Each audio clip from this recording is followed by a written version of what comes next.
Bonjour à toutes et à tous. Je regrette profondément de ne pas pouvoir être à vos côtés aujourd'hui, mais je suis retenue sur le projet de loi immigration, qui est un engagement de notre président de la République. Je tenais à vous adresser néanmoins ces quelques mots et on m'a demandé de faire assez bref, parce que vous aviez une journée de travail chargée, alors je vais essayer de ne pas être trop longue. D'abord, je voudrais souligner votre engagement remarquable et remarqué des centres de prise en charge des auteurs de violences conjugales ou intrafamiliales dans la lutte contre ce fléau.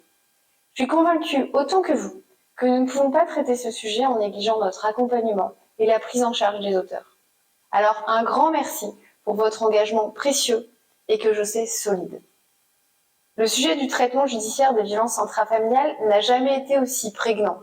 Et comme vous le savez, l'année dernière, j'ai été chargée par la Première ministre d'une mission parlementaire sur l'amélioration du traitement judiciaire des violences intrafamiliales.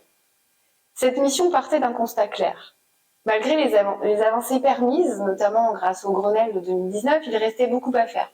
Et avec ce rapport, nous avons apporté des solutions concrètes et des réponses précises.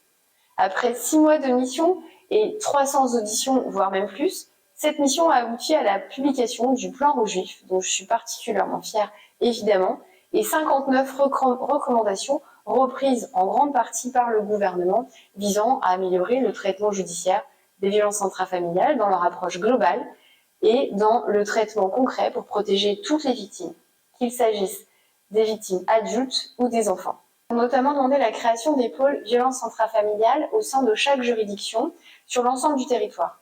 Convaincus que les acteurs mobilisés doivent travailler en réseau, se parler, se coordonner pour apprécier les situations de violences intrafamiliales dans leur globalité et sans partir uniquement de la victime, mais analyser les situations de violence au sein du foyer.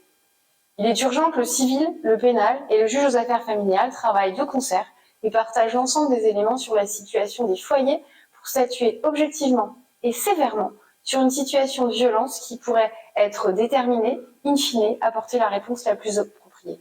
L'objectif étant de toujours constater moins de féminicides, mais aussi moins de violences envers les enfants au sein de chaque foyer. Dans cette prise en charge globale, ces mêmes enfants y ont évidemment toute leur place pour reconnaître leur statut de victime. Ils subissent des violences, qu'elles soient directes ou indirectes, physiques ou psychologiques. Nous devons les protéger et les accompagner. Pour accompagner ces recommandations et le déploiement de cette stratégie nationale ambitieuse, il est urgent de former les acteurs. Et lors de notre mission, nous avons constaté le formidable engagement d'une multiplicité de l'ensemble de ces acteurs qui ne se parlaient pas forcément systématiquement, ou ne savaient pas forcément comment œuvrer de concert, même si localement des initiatives étaient prises.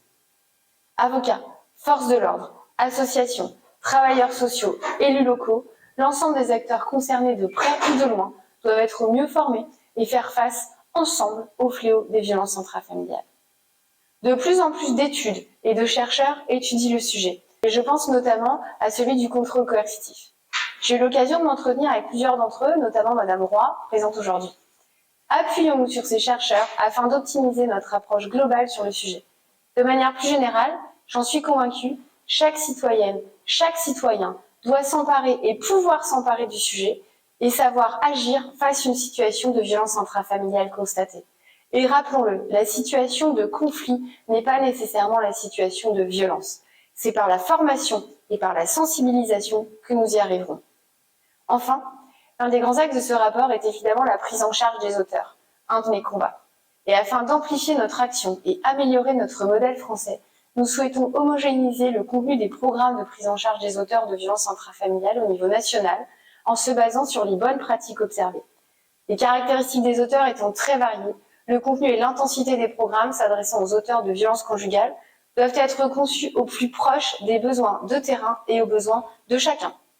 Une stratégie ambitieuse, nationale et homogène nous permettrait de garantir une prise en charge globale de ces auteurs, à la fois socio-éducative, psychologique, addictologique, sans oublier évidemment le sujet de la récidive.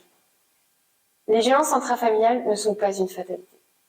Sur ces mots, je vous souhaite une très belle fin de colloque et vous assure de mon plein engagement à vos côtés pour éradiquer les violences intrafamiliales. Je vous remercie.